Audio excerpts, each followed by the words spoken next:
A long time no see. This is Lori from Cruising for Treasure. And if you've been following my channel at all, you know I was gone on a trip to Paris with my daughter. I didn't do any full-length videos while I was gone. I did do quite a few reels or shorts, as you might call them. So if you want to see what we were up to, go ahead and check those out. And now we are back into reselling, but then I leave again on Monday for a family vacation. So we shall see, you know, what we get out the door. I actually was very pleased with my efforts to keep my store alive while I was gone. So what I did was I scheduled 10 to 15 new listings to go up every day. I highly recommend that for when you're going on vacation. Make sure that you put the correct handling time on them so that, like, make sure they're not one day handling time, because then if they sell while you're gone, oops, you're gonna have a delayed shipping. But set the handling time for, you know, 3, 4, whatever days, how many until you're able to come home and ship them. But having those live listings every day really helps keep things open. Now, another thing that I did, which I understand not everyone is going to be able to do, but I had my husband and my daughter locate the items and package them and ship them for me. I did set my store on a 3-day handling time, so that there wasn't quite that rush for them to get it out the door every single day. And if they couldn't locate an item, it gave them an extra day or two to try and find it. Now, in the end, I'm super glad I did it. It helped my store stay open. And in fact, my sales trended upwards, which was amazing. I only had to cancel 3 items because they absolutely could not find it. And it's a little hard when you're an ocean away to kind of say, oh, it's right there. I know it's there. Just find it. But thankfully they weren't like big dollar sales, so it wasn't a big deal to just cancel them. And the buyers were very cooperative and fine with it. So anyway, so what I'm going to show you is what sold. I still have my store on 3-day handling time, and then when I leave next week, I'm going to put it on 7-day handling time, and then I will just decrease it each day that we're there. I'll bring my laptop, even though it's vacation, and I'll just decrease it every day by a day, and then hopefully when I get back, I'll have a ton of things to ship out. We'll see. Anyway, let's just dive right into, these are items that sold basically 3 business days ago. So over the weekend. And I did sell 2 postcards. So the first one is loading sugar cane. You know, just super simple. This sold for $4.99. Very excited about that one.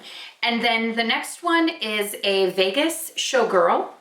And that sold for $4.99.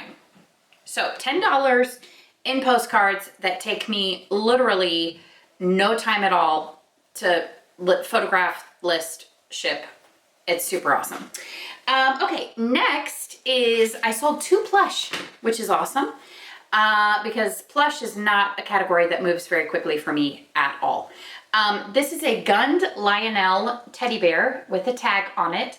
That sold for $15, which is, it's just so cute. I love it. Okay, let's see. What is next? I sold let's see, I did not put this all here in the correct order, so it's all backwards. Oh well.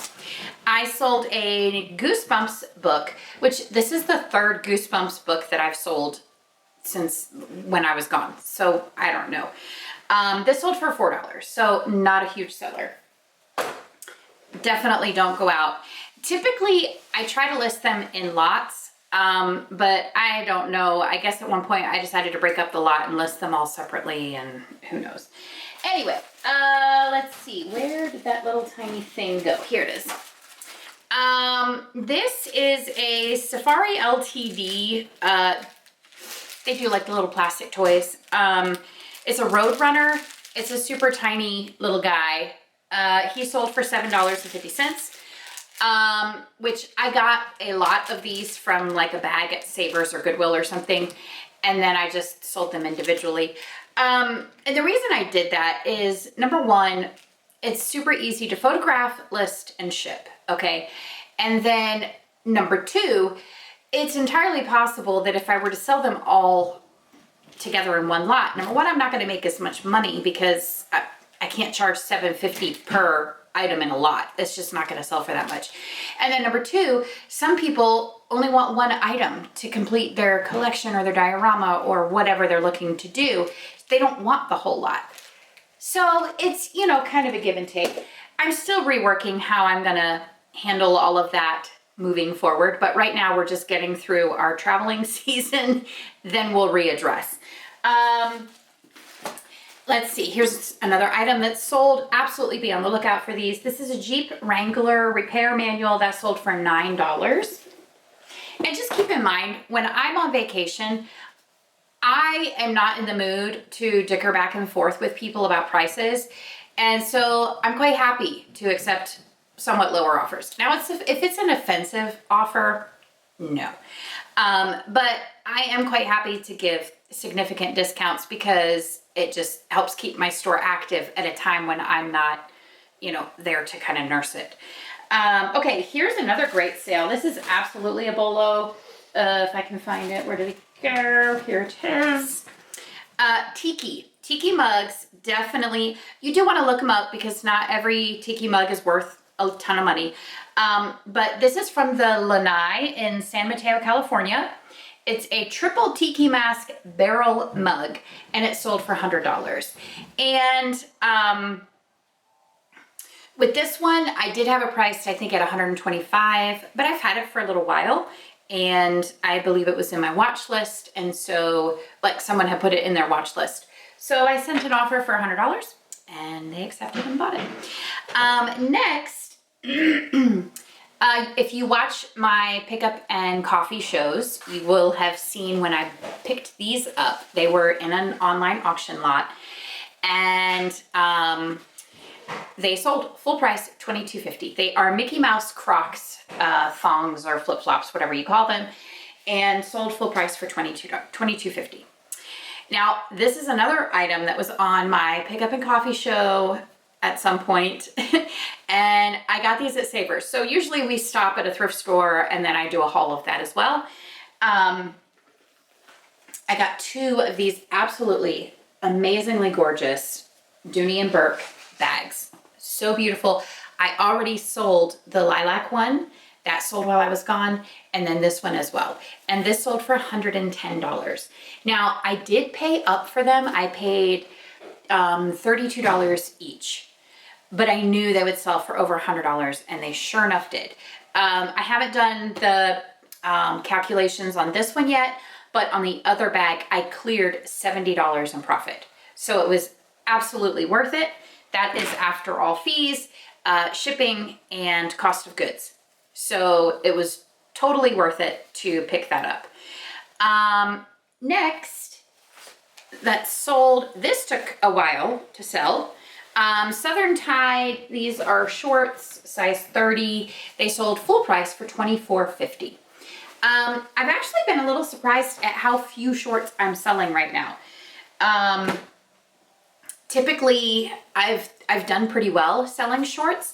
I also haven't sourced a lot just because I haven't sold a lot. So if that's the problem, maybe I need to source a couple pairs and then they'll all start flying off the shelves. Okay, next is Spanx size F black higher power cotton panty briefs. And I paid $4.99 for these at a thrift store. This sold for $19. I did get a couple pairs. This is now the last one to sell.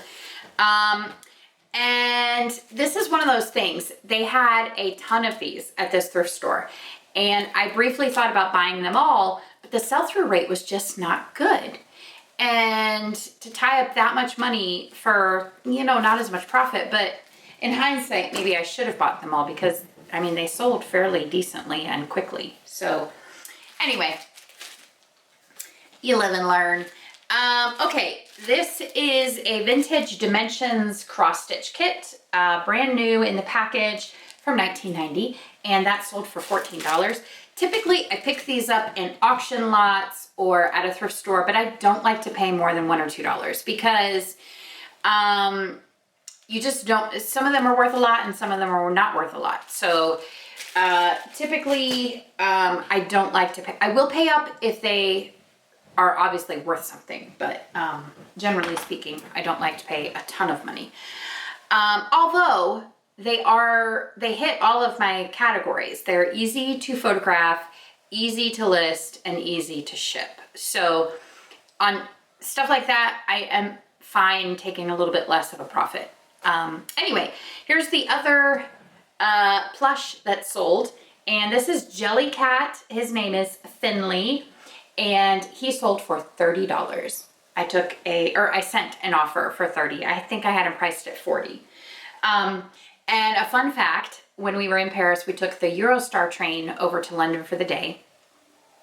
And the train it was just a super cool experience going, under the English Channel and everything. It was pretty cool. Anyway, the two girls, my daughter and her friend, 15 years old, they wanted to go and get Jellycats in London because it's Jellycat London, right? So we went to the Harrods store and they had so many super awesome Jellycats. So we got, they had a croissant that we got for one of my daughters, and they had my daughter, my youngest, 7 years old, all she wanted as a souvenir was a French Bulldog. In Paris, I could not find a French Bulldog anywhere. I couldn't find it. We get to London, we're looking at the Jellycats, there's a French Bulldog. So that was her souvenir, plus other things. But French Bulldog Jellycat from London, which was hilarious. Anyway, okay, that is what I have going out the door today. And now I have to go out the door to bring my daughter for a haircut. So, thank you guys so much for watching. I don't know if I will be able to get videos up the rest of this week. We'll see. Fingers crossed. It's definitely a whole different beast trying to do this when my children are home from school. And it's just, we have two kids that we're driving back and forth to jobs, and it's just like crazy. Anyway, thank you guys so much for watching. I really do appreciate it. If you have not yet subscribed, why not? Go ahead and subscribe. And if you liked this video and found it informative, make sure you hit the like button. And hopefully we'll have another video up tomorrow. Thank you so much for watching. We'll see you next time.